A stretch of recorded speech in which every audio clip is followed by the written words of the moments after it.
Saudariku yang dimuliakan oleh Allah Subhanahu wa taala, alhamdulillah kita memohon pertolongan kepada Allah Subhanahu wa taala di pagi hari yang mulia ini, belajar dari apa yang telah Allah dan Rasul-Nya perintahkan kepada kita semuanya. Di antaranya adalah kita akan belajar tentang al-khitan. Ibnul Qayyim mengatakan di dalam kitab beliau, kata al-khitan itu diambil dari bahasa Arab khotana, yaitu memotong. Dan ada perbedaan ya dalam lafaz al-khitan, itu khusus untuk laki-laki. Kalau untuk perempuan itu disebut dengan khifad. Ya, jadi kalau khitan itu untuk laki-laki, kalau khifad itu untuk anak-anak perempuan apabila dipotong sebagian dagingnya.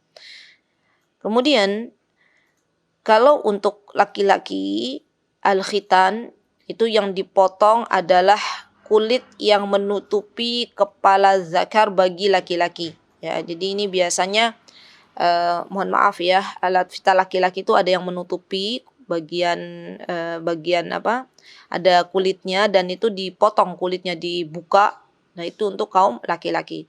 Kalau untuk kaum perempuan, kaum wanita, biasanya yang dimaksud dengan khifat adalah memotong sebagian kecil ya daging yang menonjol di atas farji, atau biasanya disebut klitoris bagi wanita. Ya, jadi nanti insyaallah kita akan mengetahui ternyata khitan atau khifat bagi kaum wanita itu telah Rasulullah SAW perintahkan. Dan khitan ini juga teman-teman yang dimuliakan oleh Allah termasuk dari fitrah ya, yang telah Allah Subhanahu wa taala fitrahkan kepada hambanya. Subhanallah. Jadi Allah Subhanahu wa taala menganjurkan kepada kita, bagi hamba-hamba Allah, untuk memiliki sifat ini. Dan sejatinya ketika fitrah itu ada dalam diri kita, Allah telah tetapkan kepada kita, maka sejatinya kalau fitrah kita masih lurus, maka kita akan melakukannya. Ya. Sebagaimana Imam Ibnul Qayyim, beliau pernah mengatakan, kata beliau, fitrah itu terbagi menjadi dua. Yang pertama adalah fitrah yang berhubungan dengan hati kita. Maksudnya seperti apa? Maksudnya adalah ketika hati kita mengetahui, dengan fitrah hati kita mengetahui, ingin tahu siapakah Allah Subhanahu wa ta'ala. Kemudian fitrah hati kita yang lurus adalah ingin mencintai setelah kita mengetahui siapakah Allah Subhanahu wa ta'ala. Kemudian kita mencintai Allah Subhanahu wa ta'ala. Mendahulukan cinta kita kepada Allah di atas cinta kita selain kepada Allah Subhanahu wa ta'ala. Dan yang kedua, kata Imam Ibnul Qayyim, adalah fitrah yang berhubungan dengan badan. Ya. Dan fitrah yang berhubungan dengan badan ini termasuk di antaranya yang telah dijelaskan oleh Nabi kita Muhammad sallallahu alaihi wasallam dari hadis Abu Hurairah ya. Rasulullah SAW mengatakan al-fitratu khamsun. Ya. Bahwasanya fitrah itu ada 5 kata beliau. Yang pertama al-khitan, yang pertama adalah khitan. Yang kedua adalah al-istihdad. Istihdad itu mencukur bulu yang ada di, mohon maaf, di kemaluan. Kemudian yang ketiga wa natful ibt. Natful ibt itu adalah mencabut bulu ketiak ya. Subhanallah, ini adalah sunanul fitrah. Kemudian yang keempat adalah taqlimul adfar. Taqlimul adfar itu memotong kuku. Dan yang kelima adalah qassus syarib, mencukur kumis. Saya garis bawahi di sini, qassus syarib adalah mencukur kumis, bukan mencukur jenggot. Ya, karena yang disunahkan dan ini merupakan fitrah adalah mencukur kumis. Ya. Dan yang disunahkan oleh Rasulullah SAW, jenggot itu adalah dipelihara, bukan untuk dicukur.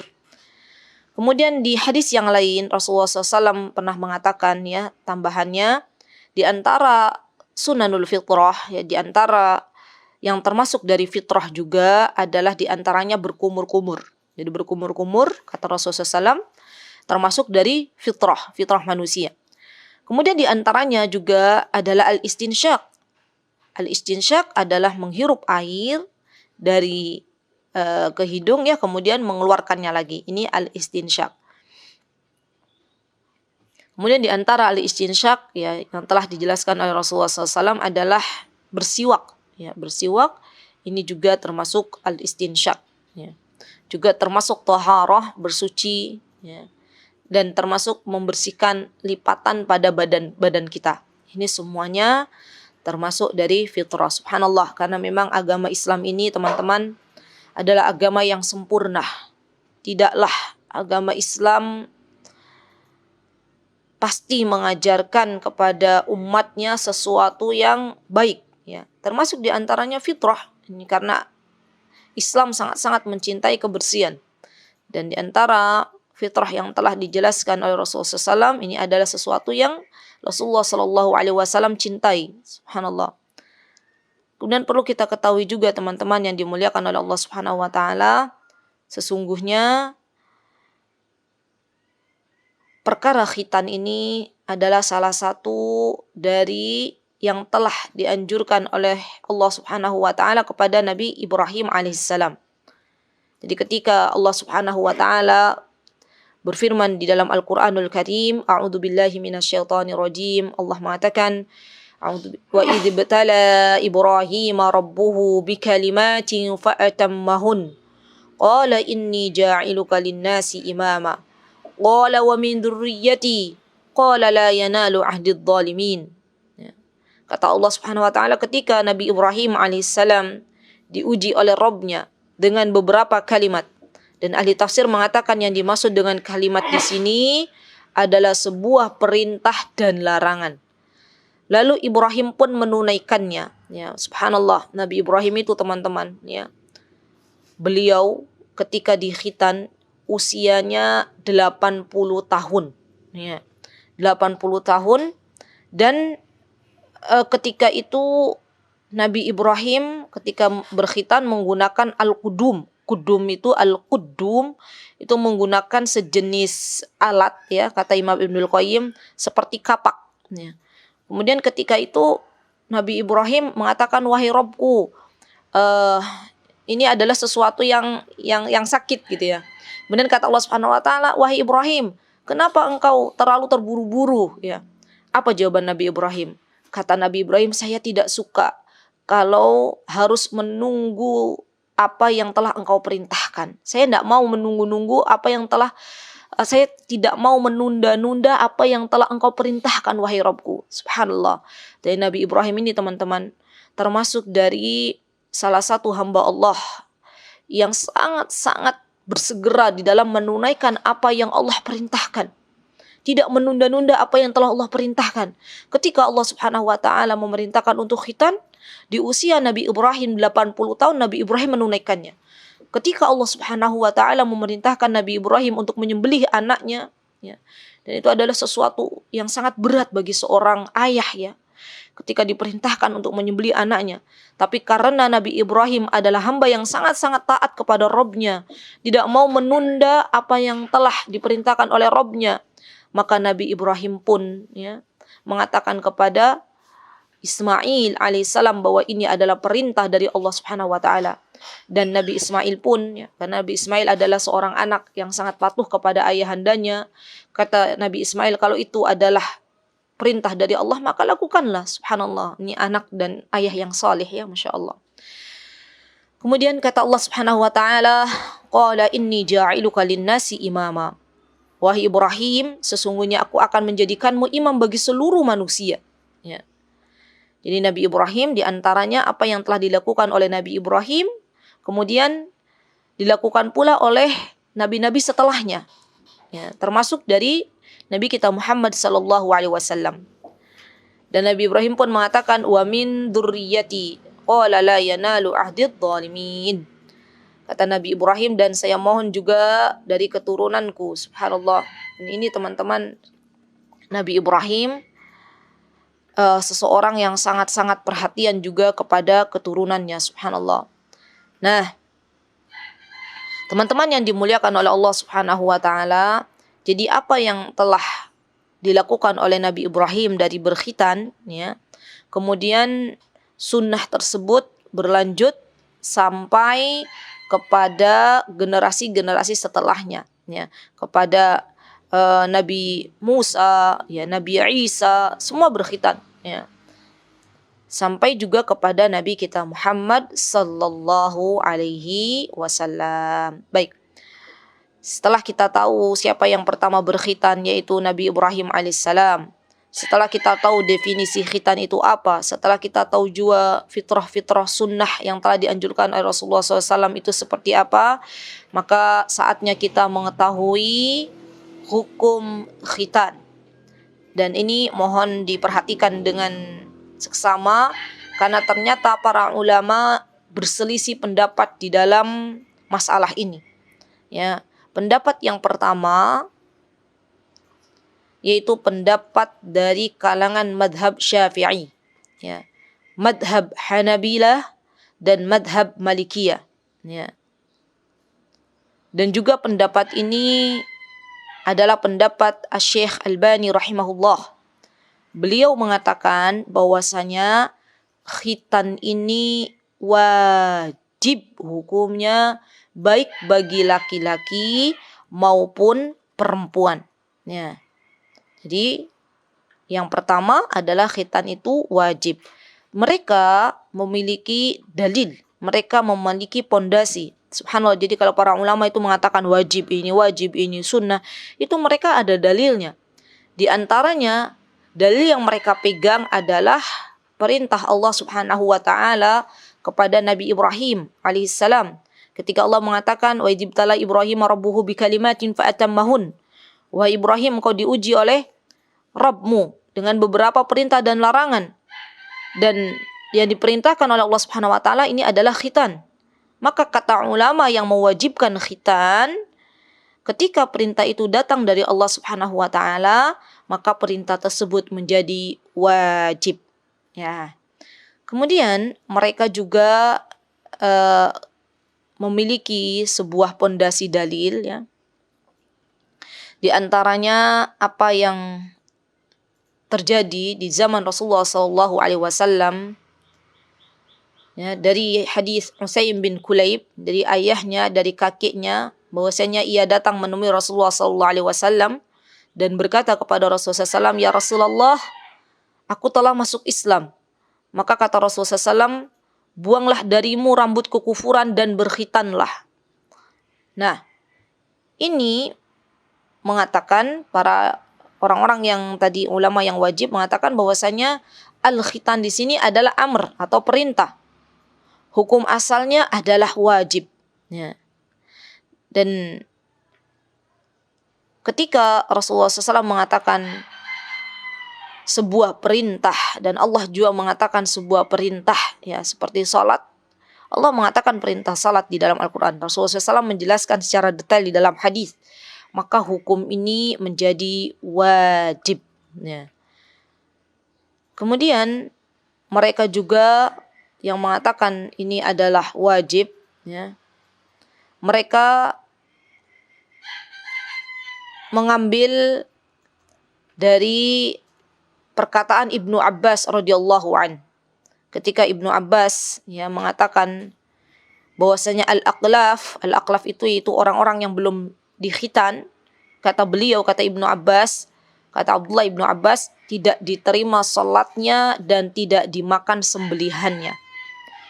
Ini perkataan orang-orang yang mewajibkan khitan.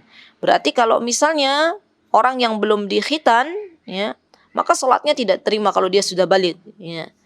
Dan juga tidak dimakan sembelihannya. Ya. Nah, teman-teman yang dimuliakan oleh Allah, ada banyak lagi dalil-dalil yang mereka kemukakan, tapi kita cukupkan dengan dalil dari Al-Quran, dalil dari As-Sunnah, dan dalil dari athar sahabi. Kemudian yang kedua, hukum dari khitan adalah sunnah atau mustahab. Siapa yang mengatakan bahwasanya hukum khitan ini adalah sunnah, pendapat ini dikemukakan oleh para ulama Hanafiyah dan juga para ulama Hambali, ya, madhab Hambali. Mereka mengatakan bahwasanya khitan ini hukumnya adalah sunnah. Nah,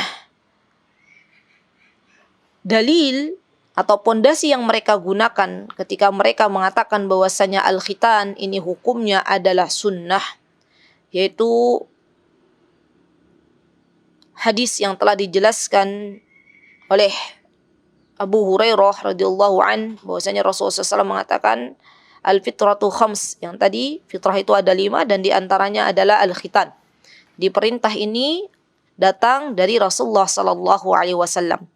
Dan mereka mengatakan bahwasanya jika perintah ini datang dari Rasulullah SAW, maka khitan dihukumi sebagai sunnah dan bukan hal yang wajib. Ya. Baik, kemudian pendapat yang ketiga. Ya, pendapat yang ketiga adalah pendapat yang mengatakan, nah ini, bahwasanya khitan ini adalah wajib bagi kaum laki-laki dan keutamaan bagi wanita. Nah, ini pendapat yang ketiga. Jadi wajib bagi kaum laki-laki dan bagi seorang wanita itu keutamaan yang akan didapatkan. Di antara yang mengatakan bahwasanya khitan itu adalah wajib bagi laki-laki dan keutamaan bagi wanita, pendapatnya ulama Zahiriyah, ya, dan sebagian pendapat Imam Malik, ya. Mereka mengatakan bahwasanya khitan itu adalah wajib bagi kaum laki-laki dan sunnah bagi atau keutamaan bagi kaum perempuan. Baik, teman-teman yang dimuliakan oleh Allah Subhanahu wa taala, orang-orang yang mengatakan, ya, bahwasanya khitan ini adalah sesuatu yang disunahkan oleh Rasulullah SAW dan keutamaan bagi wanita, ya. Mereka mengatakan bahwasanya di antara dalil yang mereka katakan, Rasulullah SAW pernah menyuruh, ya, di dalam hadis tentang, kita akan membahas sedikit tentang hukum khitan bagi seorang wanita. Ya, hukum khitan bagi seorang wanita. Karena ada sebagian dari masyarakat kita yang masih menjadikan khitan itu hanya bagi laki-laki saja, ya.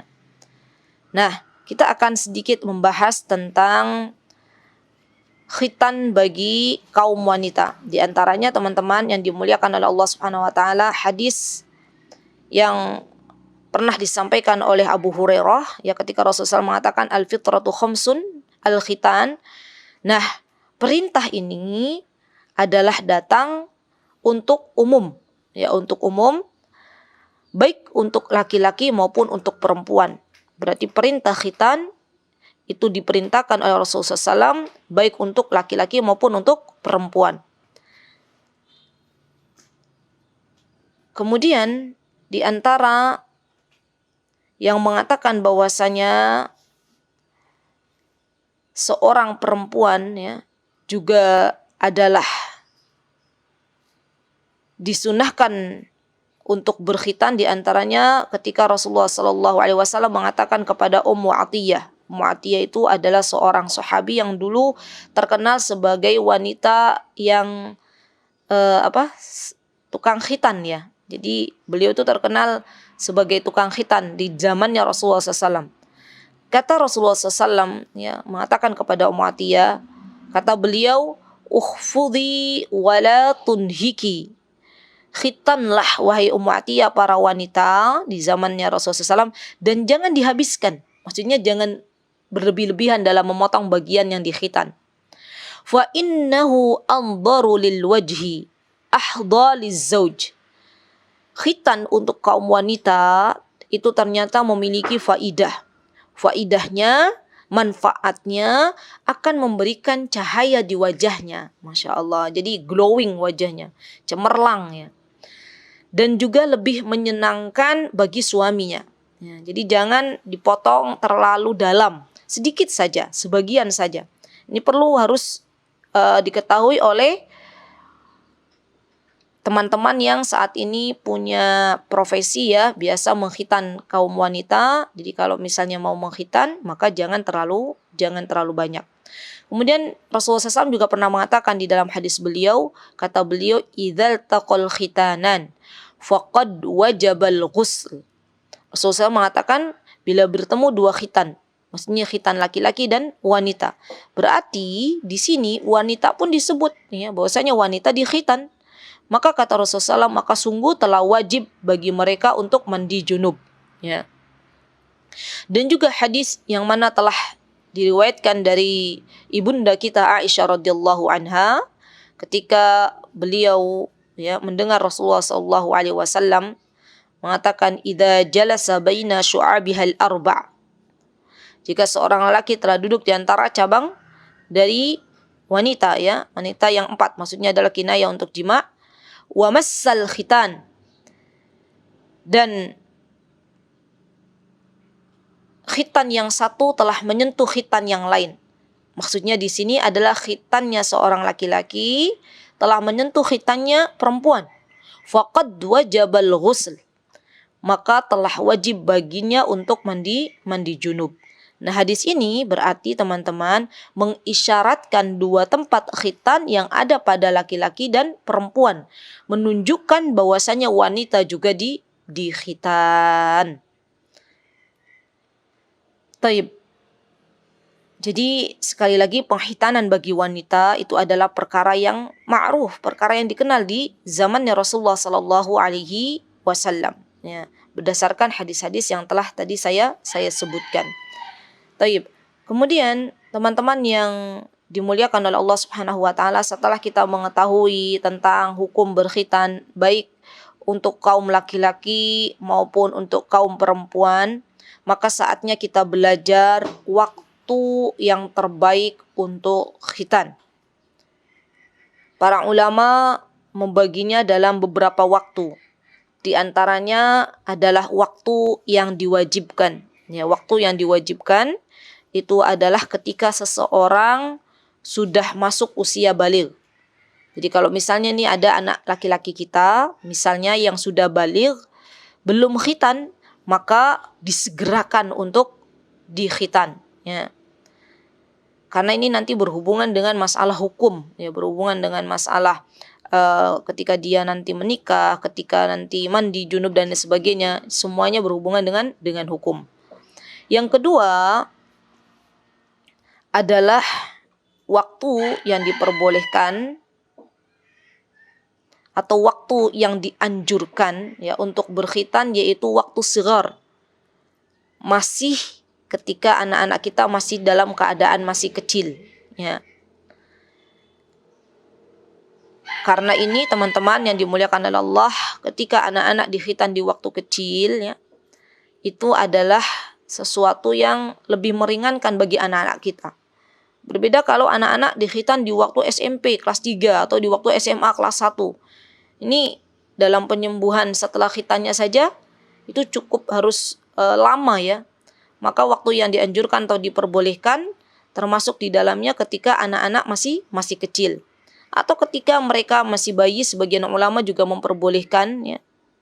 Jadi ada dua pendapat. Yang pertama adalah waktu wajib dan yang kedua adalah waktu sighar. Itu adalah waktu-waktu yang diperbolehkan. Monggo silahkan teman-teman mau ambil yang mana. Sekiranya misalnya memang di waktu kecil itu anaknya sudah disiapkan untuk bisa dikhitan, maka boleh dikhitan ya. Yang tidak boleh adalah ketika mereka sudah balik dan tahu hukumnya, bahwasanya khitan itu misalnya mengambil pendapat yang wajib ataupun yang sunnah tapi tidak dikhitan ya. Taib. Nah, teman-teman yang dimuliakan oleh Allah Subhanahu wa taala, kemudian ada beberapa orang ya dalam kondisi yang tidak dikhitan, ya tidak perlu dikhitan. Orang-orang seperti apa? Di antaranya adalah bayi-bayi yang lahir ke dunia ini dalam keadaan sudah berkhitan. Ya. Subhanallah. Jadi memang ada bayi-bayi yang lahir ya ke dunia ini dalam keadaan sudah dikhitan, subhanallah. Ya. Maka dia tidak perlu dikhitan kembali. Ya. Kemudian yang selanjutnya, ya, orang-orang yang tidak perlu dikhitan di antaranya adalah ya, orang-orang yang ketika masuk Islam sudah dalam keadaan sudah dewasa, jadi mungkin sudah sepuh gitu, baru masuk Islam dan dia takut kalau dikhitan itu akan binasa, takut meninggal dunia. Jadi misalnya dia masuk Islam di usianya 90 tahun dan dia tahu betul kalau misalnya dikhitan maka ini akan menjadikan khitan ini berat baginya. Maka ini tidak perlu untuk dikhitan. Atau keadaan orang-orang yang dia tidak tahan menahan rasa sakit ketika berkhitan ya, disebabkan karena ada sesuatu dari penyakit ya, dan itu sudah dikonsultasikan oleh dokter dengan dokter misalnya, maka yang demikian juga boleh tidak dikhitan ya. Dan yang terakhir, orang-orang yang tidak dikhitan atau yang diperbolehkan tidak dikhitan adalah ketika seseorang sudah meninggal dunia dan diketahui bahwasanya dia belum dikhitan. Maka hal ini tidak perlu untuk dikhitan karena khitan disyariatkan bagi orang-orang yang masih hidup ya. Nah, teman-teman yang dimuliakan oleh Allah Subhanahu wa taala, kita juga sebagai dai ya, semoga Allah Subhanahu wa taala memberikan kepada kita peluang ya untuk mengislamkan banyak orang, untuk memberikan hidayah irsyad kita kepada orang lain sehingga mereka masuk berbondong-bondong ya, masuk mengenal Islam, mengenal ajaran yang mulia ini. Kelak ketika kita harus terjun ya ke pedalaman-pedalaman ya untuk berdakwah. Kemudian kita lihat ya di sana mungkin ada banyak orang-orang yang sudah lansia baru masuk Islam. Kita lihat kondisinya. Jangan perlu kita memaksa mereka ya. Kita lihat kalau memang misalnya khitan tersebut bisa dilakukan, maka dikhitan ya. Kalau memang keadaannya tidak mampu untuk khitan, maka kita sebagai seorang dai tidak perlu untuk memaksa, apalagi sampai nanti akhirnya meninggal dunia. Baik. Teman-teman yang dimuliakan oleh Allah Subhanahu wa taala, kemudian yang terakhir sebelum saya menutup ya kajian di pagi hari yang mulia ini, ada beberapa catatan ya yang menjadi permasalahan bagi kita. Ya, yang pertama, khususnya di Indonesia Raya, negeri yang tercinta ini, biasanya kalau seseorang mau mengkhitankan anak laki-laki nih biasanya itu mereka kalau di Jawa khususnya mereka sudah menjadi tradisi ya, itu mengadakan seperti walimah ya, atau mengadakan seperti acara kenduri, dan acara kendurinya itu besar-besaran ya, besar-besaran sampai seperti walimah nikah. Nah, jika hal ini ya adalah sesuatu yang tidak pernah dicontohkan oleh Rasulullah SAW, maka kita tidak perlu melakukannya. Karena sebagian orang mungkin melihat dengan kondisi yang saat ini di masa pandemi ini ya, akhirnya mereka berat ya untuk misalnya mengadakan kenduri-kendurian, kemudian harus membagi-bagikan, dan akhirnya karena mereka malu kalau tidak mengadakan kenduri, akhirnya anaknya tidak dikhitan. Ini dosa bagi kedua orang tuanya. Maka khitan cukup ya untuk kita lakukan kepada anak kita tanpa harus ada pesta dan lain sebagainya. Kemudian yang menjadi catatan juga teman-teman yang dimuliakan oleh Allah Subhanahu wa taala, untuk khitan bagi kaum wanita ya, untuk khitan bagi kaum wanita, dan ini menjadi perhatian yang harus diperhatikan bagi teman-teman yang memiliki profesi menjadi tukang khitan, maka mohon untuk tidak dibuang semua kulit yang menempel di area farji ya. Karena kalau misalnya dibuang semuanya, ditangkas semuanya, itu sudah tidak lagi merasakan kenikmatan di dalam berhubungan suami istri. Ya, maka Rasulullah SAW mengatakan sedikit saja, ya, sedikit saja. Ya. Dan juga catatan bagi kita teman-teman, ya, kita lihat cara yang terbaik ya untuk mengkhitankan anak-anak kita. Karena hari ini sudah banyak, subhanallah, di masa modern ini sudah banyak alat-alat yang untuk khitan anak-anak. Khitan, saya masih ingat betul ketika kami mengkhitankan anak kami. Kemudian alhamdulillah ya, tidak sampai berdarah-darah gitu ya. Dan alhamdulillah dengan metode itu, alhamdulillah sudah bisa lebih cepat dalam proses penyembuhan. Nah, ini juga bisa kita pakai. Jadi kalau bisa diringankan untuk mengkhitan anak-anak kita ya. Pakai metode apa terserah, yang penting tidak terlalu memberatkan anak-anak kita.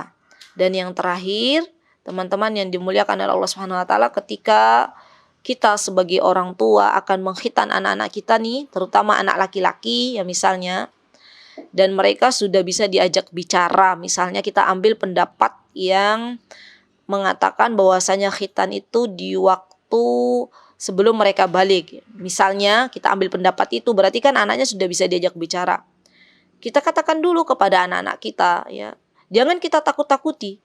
Kita katakan, "Nak, khitan ini begini. Ini adalah ajaran yang telah diajarkan oleh para nabi. Ya, Nabi Ibrahim alaihissalam yang memulainya." Kita ngobrol bareng dengan anak kita. Jadi nanti anak kita ketika kita ajak untuk, "Ayo nak, khitan," itu tidak takut. Dia sudah siap mentalnya. Ya. Sekali lagi, jangan sampai kita menakut-nakuti anak kita, apalagi dengan dongeng-dongeng yang tidak benar, sehingga anak kita akhirnya trauma, ya, trauma khitan. Dan ini menjadi dosa jariah. Yang ditakutkan nanti kalau kita sudah menakut-nakuti anak kita trauma, akhirnya dia punya anak, anaknya tidak mau dikhitan. Alasannya karena dulu saya juga takut untuk dikhitan. Nah, ini tugas bagi kita sebagai orang tua untuk mengajarkan kepada anak-anak kita tentang sungguh mulia ajaran Islam di bab khitan. Wallahu ta'ala a'lam bissawab. Itu yang bisa saya sampaikan di pagi hari yang mulia ini. Semoga bisa diambil manfaatnya. Jika ada yang benar, pastinya datang dari Allah Subhanahu wa ta'ala. Jika ada yang salah, datangnya dari saya pribadi. Saya mohon maaf yang sebesar-besarnya. Aqulu qawli hadza wastaghfirullah li wa lakum wa akhiru da'wana anil hamdulillahi rabbil alamin. Wassalamualaikum warahmatullahi wabarakatuh.